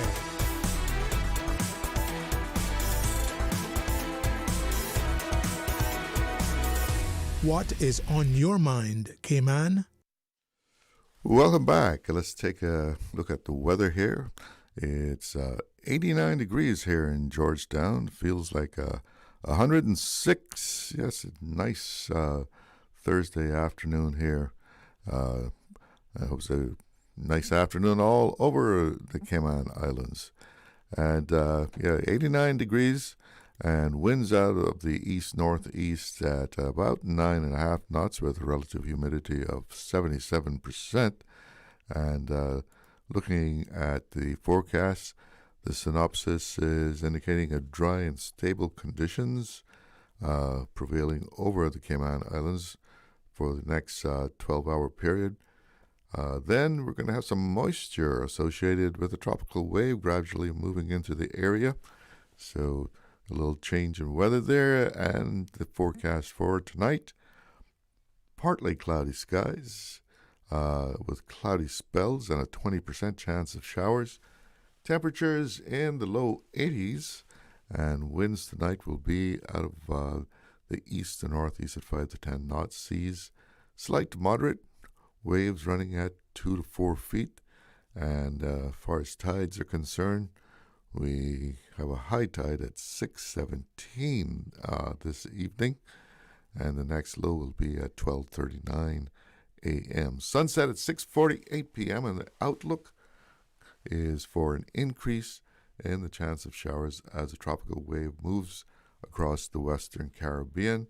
And as far as hurricanes are concerned, Caribbean, all is clear. And looking at the radar there, nice and clear here in the Northwest Caribbean. We're moving down into the home stretch of the show. Phone lines are open. We can discuss whatever's on your mind. K-Man. Numbers to call, 1-800-534-8255. That's courtesy of Flo. And 949-8037, 949-6990 will also get you to the studio, or you can WhatsApp us at 925-3261. We do have a caller on the line, so let's see what's on their mind. Good afternoon. You're on the air with Talk Today.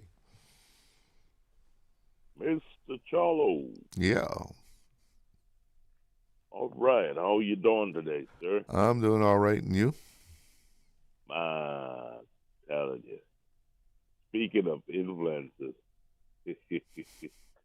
the gentleman, our good Prime Minister from Antigua and Barbuda, Honorable Gaston Brown, with his music. I was listening to it after the news yesterday and listened to some of his music. And I was saying to myself, that's I like to see stuff like that, like the politician, celebrity, slash politician, etc. I think it's a good thing. I think it's good. It's good encouragement, and you're teaching people some good stuff. But here in Cayman, as one of our singers sang in his song, "Where Are Your Heroes, Caribbean?" You know who that was? I think that was the late great Dave Martin, right? Yeah, you got it. But Mr. Charlo, you used to do acting too, right, Mr. Charlo? Yeah. Well, it's not too late to do a bit of singing to you, though, Mr. Charlo. No, I'll leave that to somebody else.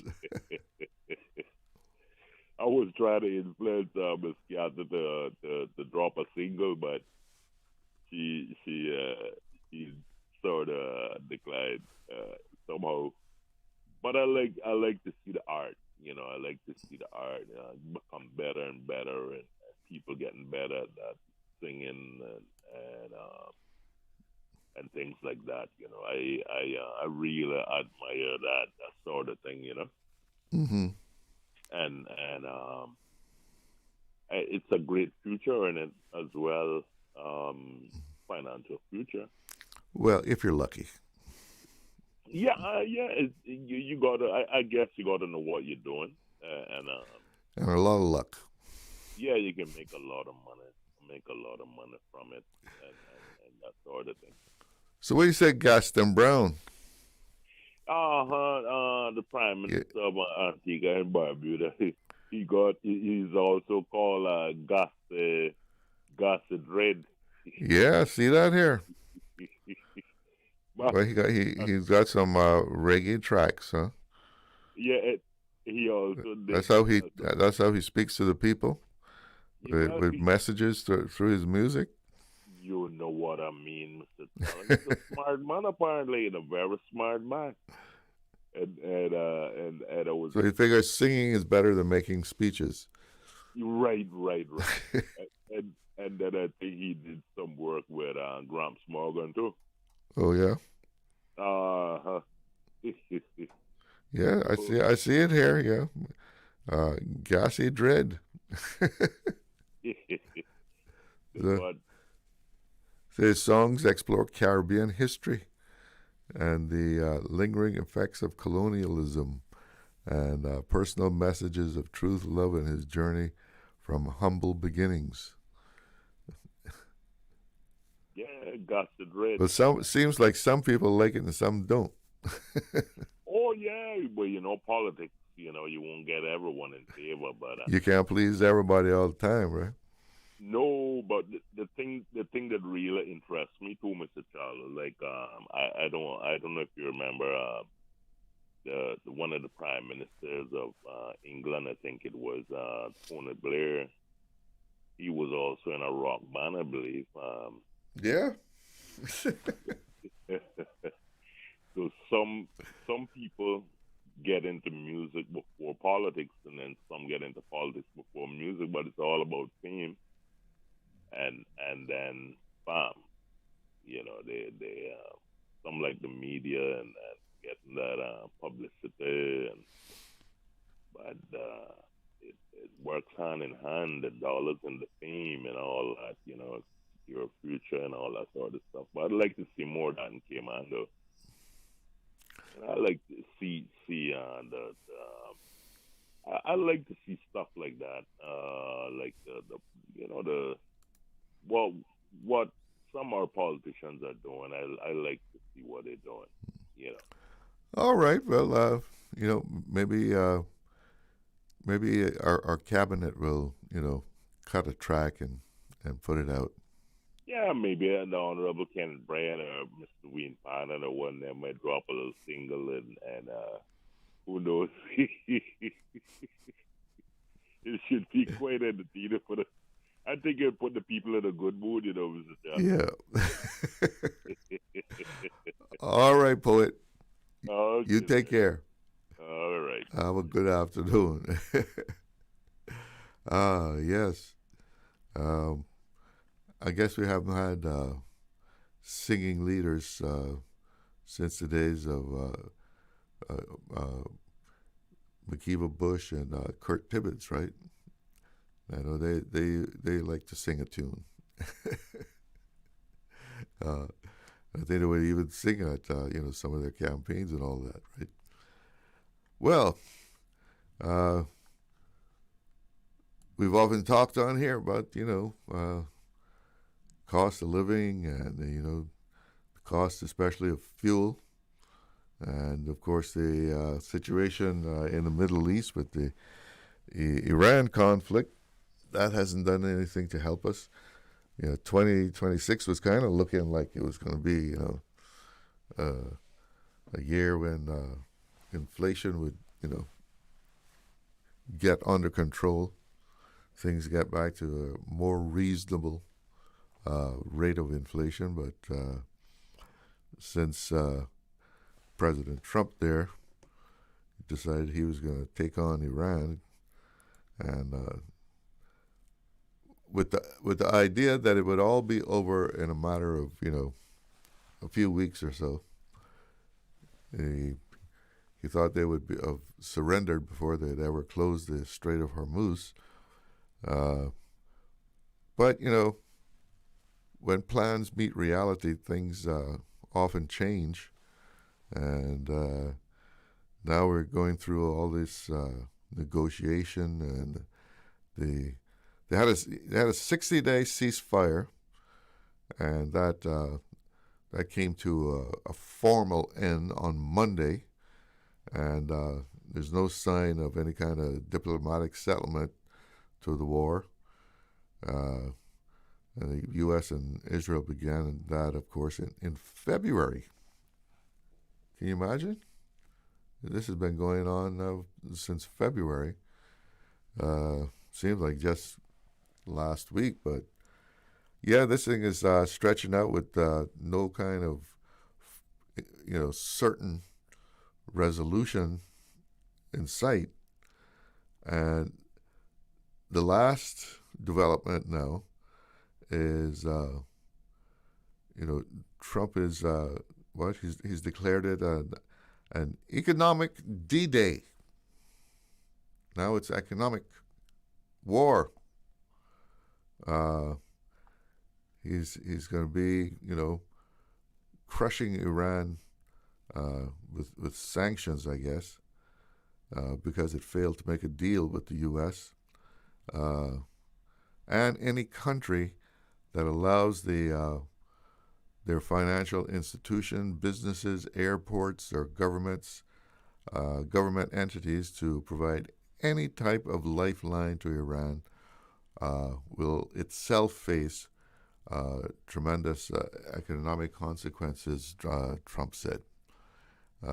He didn't say exactly what, but, he made his announcement from his Truth Social account. That's how they do things now. Never mind a formal televised declaration or anything. Just put a post on the social media, right? Well, guess who one of those countries are that does a lot of trade with Iran? None other than China. They have a lot of interaction with Iran. So does this mean he's going to also take on China and try and sanction them, punish them for, their actions with Iran? But oil already went up today because of that announcement. So are we ever going to get a break on the price of gas, the price of fuel for COC? Because this seems to just be, wandering around. You can't. It's just drifting. Nobody seems to see light at the end of the tunnel here, and inflation would likely continue to increase if this is the latest strategy that's being taken by America. And who knows where this is going to all lead, especially when it comes to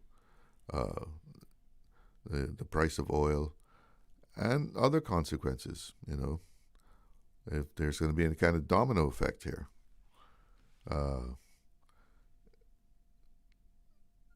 Will China make some kind of counter move as far as, the economy?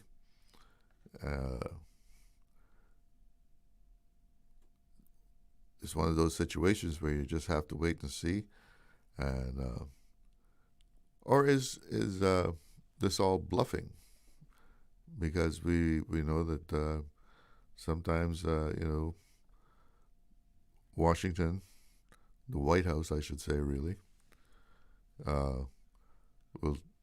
Trump will make a declaration that he's going to do this and that, and but then he backs away from it.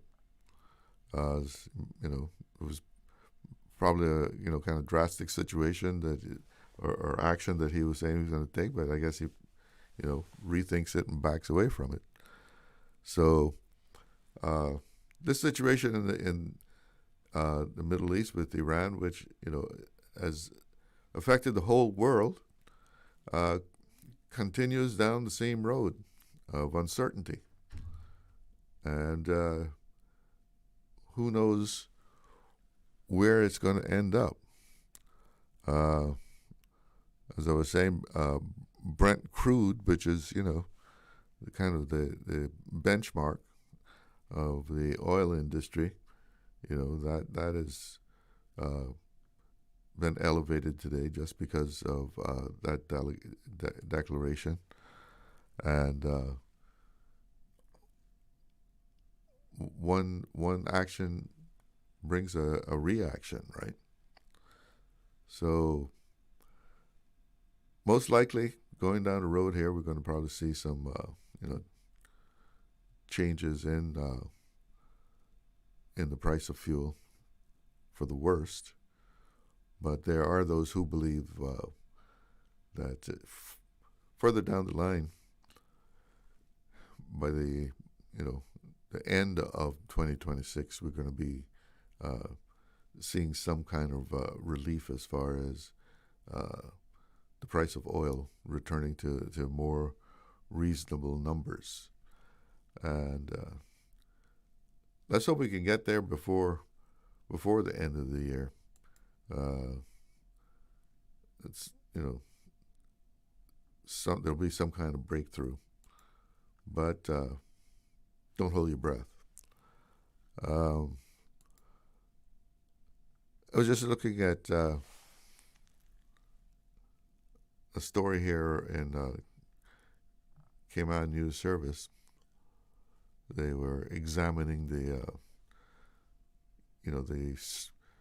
study that KPMG made of health services, and the data behind that report, where it says just 1 in 5 patients has real confidence in HSA, because there was if you remember when the news came about the release of this report by KPMG, a lot of the data that they drew on was from surveys that they made of different sectors. And of course, one of the sectors that they surveyed was patients and caretakers, right? And if you can actually access the actual surveys if you go to the report, and so it says the headline in this section is that respondents have mixed perceptions of whether patient feedback is considered in decision making. And it says a majority of patients, which is 28%, believe that the patient feedback is considered very little in how the HSA makes decisions, though perceptions were mixed, with 26% believing they were considered somewhat, and 21% believe patient feedback is not considered at all. Most respondents had not seen changes made as a result of patient feedback, 47%, though a large portion of respondents are unsure, 35%. Now here's the important part. Patients' trust in HSA. The headline says, patients' trust in HSA varies and is limited by perceptions of poor quality care and feeling unheard. Nearly half of all respondents, 46%, reported trusting the HSA somewhat to make decisions in the best interest of patients. 20% had a great deal of trust, and 18% very little. And they actually quoted some people here that responded. It says, it appears the decision-making process may not be inclusive of and engage the proper stakeholders, which includes the patients. How can you make decisions without including those who will be affected? Another quote here, my level of trust is somewhat. I do see efforts aimed at patient care, but greater transparency, communication, or follow-through would help strengthen my confidence. And a third one says, there is a lack of trust because depending on the department or doctor, services or attention may differ. So this is what people were actually saying when they were surveyed by KPMG as they made their assessment of HSA. And another section here, the HSA is viewed as somewhat responsive, with many noting unacknowledged or unresolved complaints. Only around 1/8 or 12.6% of respondents believe the HSA is very responsive to feedback, while over a third, 36.9%, believe the HSA is not very responsive or not responsive at all. Again, some quotes. I sent an email to them over a year ago. To date, no one has responded to even acknowledge my request. Another quote, I had an unacceptable encounter with a physician at the specialist clinic, rude and dismissive, sent a formal complaint, and have never received communications from the patient services. Another said they absolutely refuse to respond to phone calls or the email, I've stopped trying. Another quote here, complaints are acknowledged and that is as far as it goes. And another said, we should all be skinny chasing down the HSA. And again, these are quotes from people who were surveyed when KPMG was gathering information for their assessment.